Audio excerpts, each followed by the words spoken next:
రాష్ట్రంలో మొక్కజొన్న దిగుబడి బాగా వచ్చిందన్నారు సీఎం రేవంత్ రెడ్డి. కేంద్రం మొక్కజొన్న కొనుగోలు చేయడం లేదన్న ఆయన ప్రభుత్వానికి నష్టం వచ్చినా మొక్కజొన్న కొనుగోలు చేస్తున్నట్లు తెలిపారు. సిపిఐ బృందం ఇవాళ సెక్రటేరియట్ లో సీఎం రేవంత్ ను కలిశారు. కార్మికులకు కనీస వేతనాల పెంపుపై సిపిఐ ఎమ్మెల్సీ నేతలు ధన్యవాదాలు తెలిపారు. ఆ సందర్భంగా సీఎం రేవంత్ ఈ వ్యాఖ్యలు చేశారు.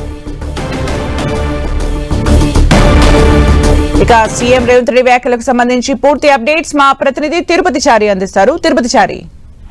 సుమిత్ర, సచివాలయంలో ముఖ్యమంత్రి రేవంత్ రెడ్డిని సిపిఐ ఎంఎల్ నేతలు భేటీ అయ్యారు. ఇటు సిపిఐ నేతల సందర్భంగా అనేక అంశాలపై చర్చ జరిగింది. అయితే ఈ సమావేశానికి ముఖ్యమంత్రితో భేటీ అయిన వారిలో ఇటు సిపిఐ నేత కూనంనేని సాంబశివరావు, అదేవిధంగా సత్యం, కశ్య పద్మ, నరసింహ, చాల వెంకటరెడ్డి, ఇంకా ఇతర నేతలు ఉన్నారు. వీరంతా ముఖ్యమంత్రితో భేటీ అయ్యారు. ఈ సందర్భంగా కనీస వేతనాల పెంపుకు సంబంధించిన అంశం పైన ముఖ్యమంత్రి రేవంత్ రెడ్డికి సిపిఐ నేతలు ధన్యవాదాలు తెలిపారు. అయితే ఈ సందర్భంగా ముఖ్యమంత్రి మాట్లాడుతూ కేంద్రం సహకరించకపోయినా ధాన్యం కొనుగోలు చేస్తున్నామంటూ ముఖ్యమంత్రి చెప్పారు. వరి దిగుబడి కూడా ఎక్కువగా వచ్చింది, అదే విధంగా మొక్కజొన్న దిగుబడి బాగా వచ్చిందంటూ కూడా ముఖ్యమంత్రి వ్యాఖ్యానించారు. కేంద్రం మొక్కజొన్న కొనుగోలు విషయంలో నిర్లక్ష్యం చేస్తోంది, కొనుగోలు చేయడం లేదు అంటూ కూడా ఆయన చెప్పుకొచ్చారు.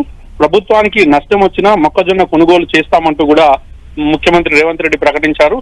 అయితే రాష్ట్రంలో ధాన్యం కొనుగోలు అంశం పైన ఒకవైపు ప్రభుత్వం కేంద్రం ఎంత కొనుగోలు చేసినా మిగతా ధాన్యాన్ని ప్రభుత్వమే కొనుగోలు చేస్తుందని కూడా ఇటు సిపిఐ నేతలకు ముఖ్యమంత్రి వివరించారు.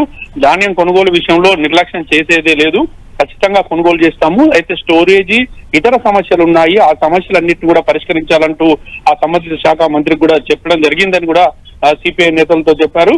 అయితే గత సంవత్సరంతో పోల్స్తే 142 లక్షల మెట్రిక్ టన్నుల ధాన్యం దిగుబడి వచ్చింది. అదేవిధంగా మొక్కజొన్న కూడా చాలా ఎక్కువ దిగుబడి వచ్చిందనే విషయాలను ఇటు సిపిఐ నేతలకు సీఎం వివరించారు.